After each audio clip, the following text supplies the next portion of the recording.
Hello guys, good evening. मैं आनंद sir. आज मैं आप लोग को क्लास 10th का चैप्टर 4 क्वाड्रेटिक इक्वेशन द्विघात समीकरण का इंट्रोडक्शन पढ़ाने वाला हूं। ये इंट्रोडक्शन बहुत ही बेहतर और लाजवाब होने वाला है, इसलिए आप लोग मेरे वीडियो को शुरू से अंत तक देखेंगे, कहीं भी स्किप नहीं करेंगे। स्किप करेंगे तो इंट्रोडक्शन थोड़ा सा भी छूटने पर क्या होता है कि आगे क्वेश्चन आपसे सोल्व नहीं हो पाएगी।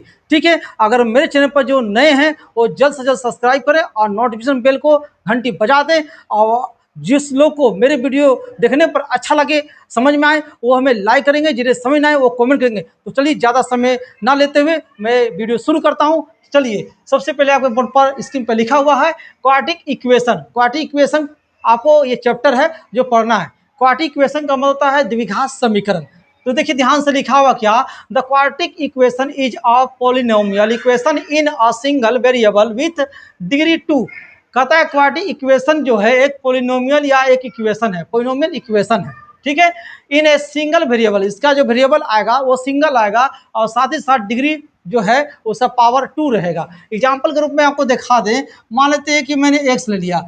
ठीक है, एक्स जो है आपका सिंगल वेरिएबल हुआ। ठीक है, और इसका जो डिग्री है पावर हमेशा 2 रहेगा। मान लेते हैं एक और ले लेते हैं, एक्स से पावर 2 प्लस एक्स, ये ले लिए। यहाँ भी देख सकते हैं, यहाँ पर देखिए एक्स है तो यहाँ भी एक्स है, यानी क्या हुआ, सिंगल वेरिएबल। यहाँ एक्स अगर यहाँ वाई होता तो ये आपका 2 वेरिएबल हो जाता, लेकिन सिंगल वेरिएबल का मतलब कि एक्स है तो एक्स ही रहेगा और विथ डिग्री 2 तो पावर 2। अगर मैं इसको इस तरह से लिख सकता हूँ, x square plus x plus 2। यहाँ पर भी देखिए ये एक्स है यानी सिंगल वेरिएबल है और पावर में 2 है, तो ये आपका क्या है, डिग्री 2 है। तो यह हुआ क्वाड्रेटिक इक्वेशन। ठीक है ना। अब देखिए आगे बढ़ते हैं, क्या लिखता है, it is an algebraic expression with degree 2। ये जो आपको देखा है एक अलजेब्रिक एक्सप्रेशन है। ठीक है, अलजेब्रिक मतलब कि आपका अलजेब्रा की जैसा क्वेश्चन बनता है जिसका डिग्री में पावर 2, जी हाँ पावर 2 है, देखिए डिग्री में। ठीक है, नेक्स्ट पॉइंट है every quadratic equation has 2 solution. यानी ना प्रत्येक क्वाड्रेटिक इक्वेशन को जो सॉल्व करेंगे तो इसका जब सॉल्यूशन आएगा तो हमेशा इसका आंसर 2 आंसर आएगा। ठीक है, एक सा वैल्यू जो है 2 आएगा, जैसे एक से वैल्यू अगर यहाँ पे 2 लिए तो अगला भी एक का वैल्यू आएगा 3 मान लो, यानी एक सा वैल्यू 2 आएगा, चाहे माइनस में हो चाहे प्लस में हो चाहे अलग अलग वर्ड हो। ठीक है, नेक्स्ट है standard form of quadratic equation. Standard form में क्वाड्रेटिक इक्वेशन का फॉर्मूला कैसा होता है, ध्यान दीजिएगा। लिखा हुआ है a x square plus b x plus c equal to 0। ये आपका इस फॉर्म में लाना है, इस फॉर्म में आपका क्वेश्चन देगा और इस फॉर्म में आपको सोल्यूशन करना है। तो जहां पर ए इक्वल टू 0 नहीं होना चाहिए, क्यों, क्योंकि अगर देखें ए जो यहाँ पर लिखा हुआ है, आप ध्यान देंगे ए बी ये जो लिखा हुआ है इसे हम क्या कहेंगे, इसे हम कहेंगे कोफिशिएंट। कोफिशिएंट है, ये कोफिशिएंट तो गुणांक होता है। ठीक है, ए और बी, और ये एक्स जो दिख रहा है ये दोनों एक्स जो है यानी इसको हम क्या बोलेंगे, ये वेरिएबल है, ये क्या है, वेरिएबल है। ठीक है, और सी जो लिखा हुआ है इसे हम कांस्टेंट बोलते हैं, कांस्टेंट, कांस्टेंट। तो कहने का मतलब क्या है कि ए अगर हम 0 देते हैं, अगर ए का वैल्यू 0 होता तो इसमें क्या होता कि 0 का एक्स स्क्वायर से मल्टीप्लाई करते तो सब कुछ 0 करता, तो फिर क्वाड्रेटिक इक्वेशन रहा कहाँ। क्वाड्रेटिक इक्वेशन का मतलब क्या है कि पावर में 2 होना चाहिए, इसलिए ए का इक्वल 0 नहीं होना चाहिए। नेक्स्ट है method to solve quadratic equation. अब जो है क्वाड्रेटिक इक्वेशन को हम मेथड से सोल्व करेंगे, वो 2 मेथड से करते हैं। एक है फैक्टराइजेशन मेथड और सेकंड है यूजिंग क्वाड्रेटिक फार्मूला। चलिए सबसे पहले हम फैक्टराइजेशन मेथड क्या है इसके बारे में हम नेक्स्ट पेज पर चलते हैं। क्वाड्रेटिक इक्वेशन में अगर कहे फैक्टराइजेशन मेथड से सोल्व करें तो कैसे करेंगे सोल्व, ध्यान देंगे। फैक्टराइजेशन मेथड का जो है इस फॉर्म में आपको क्वेश्चन दिया रहेगा, देख सकते हैं यहाँ पर x यानी c जो है a के रूप में, b नहीं है तो यहाँ पर 1 मानेंगे, और c के रूप में आपका 2 है, और एक्स स्क्वायर यानी कि सिंगल वेरिएबल है, यहाँ पे इसका डिग्री 2 है, ये 2 कांस्टेंट है, एक्स वेरिएबल है। ठीक है, तो सॉल्यूशन कैसे करें, यहाँ पर एक सब वैल्यू कैसे निकालें, तो ध्यान देंगे।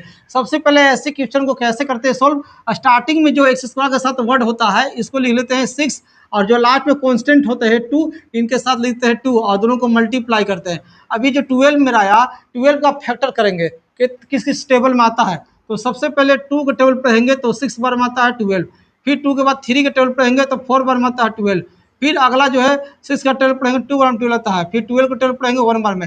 अब कहने का मतलब है कि ऐसा पेयर लो, ऐसा दो वर्ड से मल्टीप्लाई करो जो मेरा 12 आना चाहिए, और जिस वर्ड से मल्टीप्लाई करेंगे उसी वर्ड को ऐड करो या सब्ट्रैक्ट करो, दोनों में इसको एक काम करो। अब एक काम करने पर जो है बीच में मेरा यहाँ पर कुछ नहीं है तो 1 आना चाहिए, ठीक है। यहाँ एक है यानी 1 वर्ड है, तो यहाँ पे 1 आना चाहिए। ऐसा कौन सा है, 6 2 ऐड करेंगे, अगर मान लो 2 को 6 से मल्टीप्लाई किए तो मेरा 12 आ गया, लेकिन अगर 2 और प्लस 6 करेंगे तो मेरा 8 हो गया, ये कट।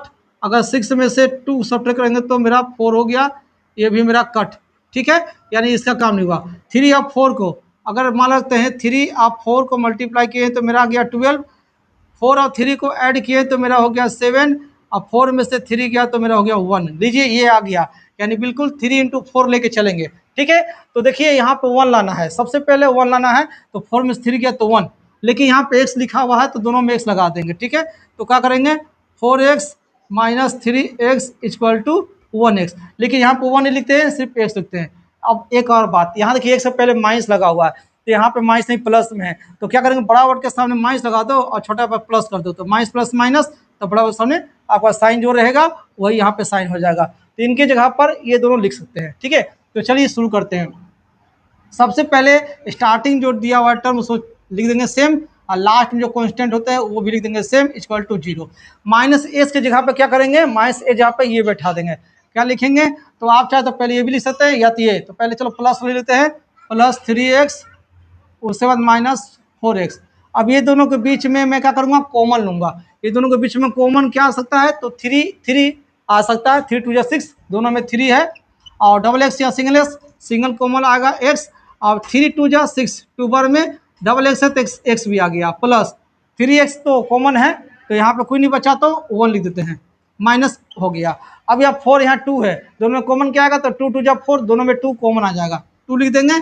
उस पर ब्रैकेट में जाएगा क्या, एक्स ब्रैकेट में जाएगा तो साइन कौन है, माइनस, तो यहाँ पर माइनस माइनस माइनस प्लस, तो एक्स हो गया। लेकिन यहाँ 2 बचा हुआ है तो यहाँ पे 2 लिखेंगे, क्योंकि यहाँ 2 2 4 में 2 लिए तो 2 एक बच गया, ठीक है। अब ये 2 अंदर जाएगा, माइनस माइनस हो गया प्लस, 2 तो कॉमन हो चुका है तो कोई नहीं बचा तो 1 लिख देते हैं, ठीक है, इक्वल टू 0। कहोगे सर 1 कैसे हुआ, तो 2 के साथ 1 से मल्टीप्लाई करोगे तो भी 2 कहलाएगा, तो 1 बच जाता है, ठीक है ना।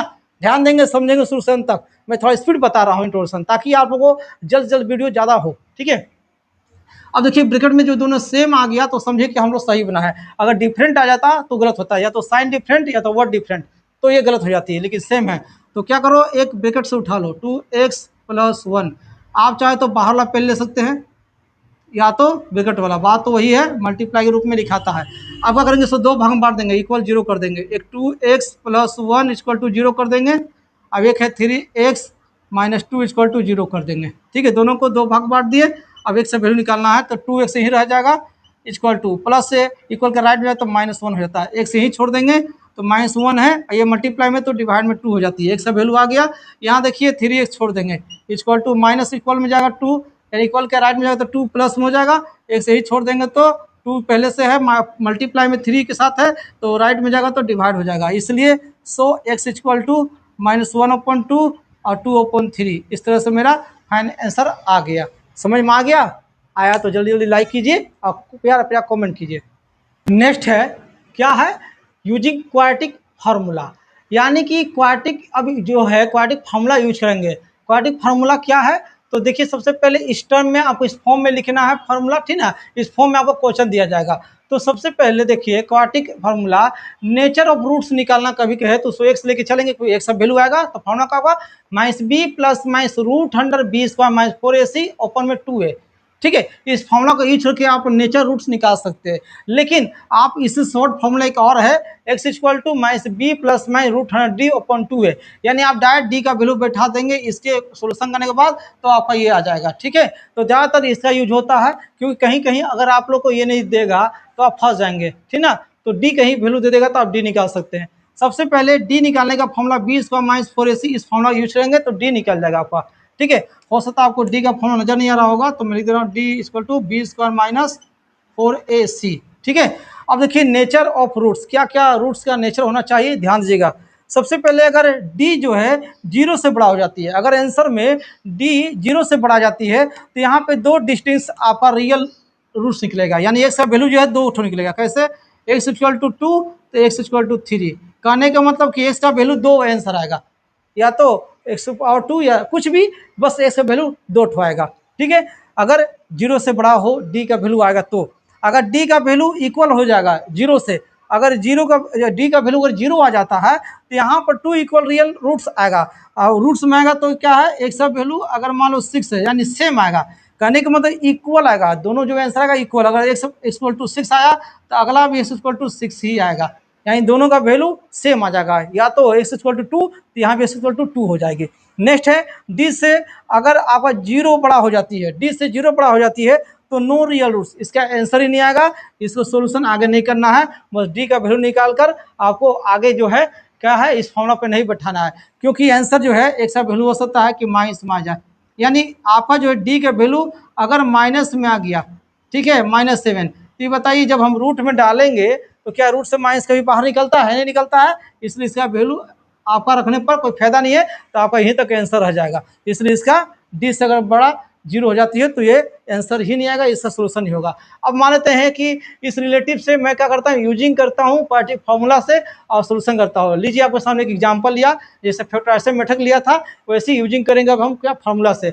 मान लेते हैं कि ये मेरा 6 दिया हुआ, तो हम ए का वैल्यू, बी का वैल्यू और सी का वैल्यू कहाँ से होगा, तो स्टार्टिंग यहाँ से, तो ए है, ये बी है और ये सी है, तो ए है मेरा वर्ड 6, ये जो कोफिशिएंट होता है ना वही होता है ए बी सी, तो यहाँ पर कोफिशिएंट ए है 6 और यहाँ देखिए यहाँ कुछ नहीं है तो -1 और कॉन्स्टेंट जो सी है ये -2 हो गया। अब हमें डी निकालना होगा, नेचर रूट निकालने से पहले डी निकालना होगा। क्या नेचर रूट है, ये तीनों मिला लेंगे, तो सबसे पहले डी इक्वल टू होता है b² - 4ac।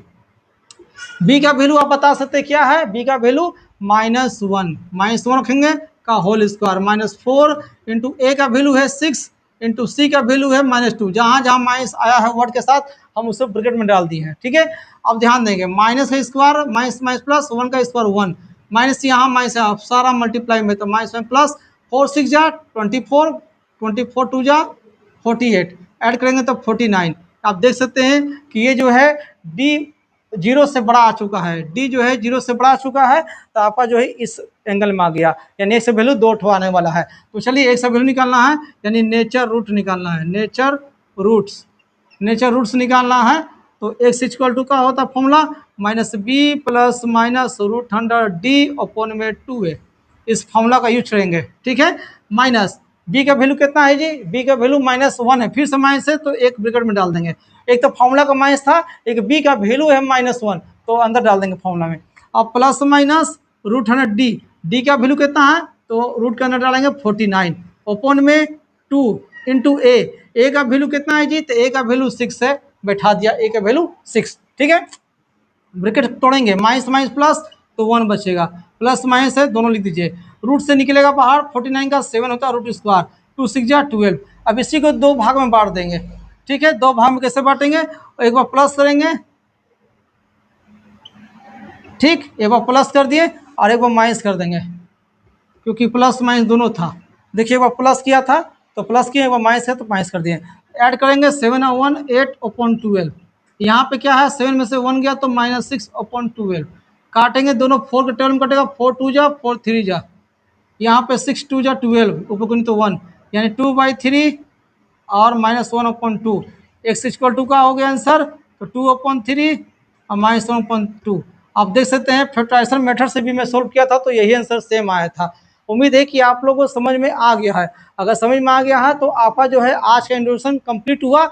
ये इंट्रोडक्शन आप लोगों को बहुत ही काम देगा। नेक्स्ट में आऊँगा वीडियो लेकर मैथ का, तो आपको सब्जेक्ट यानी कि एक्सरसाइज से क्वेश्चन से शुरू करूँगा। तब तक के लिए मुझे विदा कीजिए। जय हिंद, जय भारत।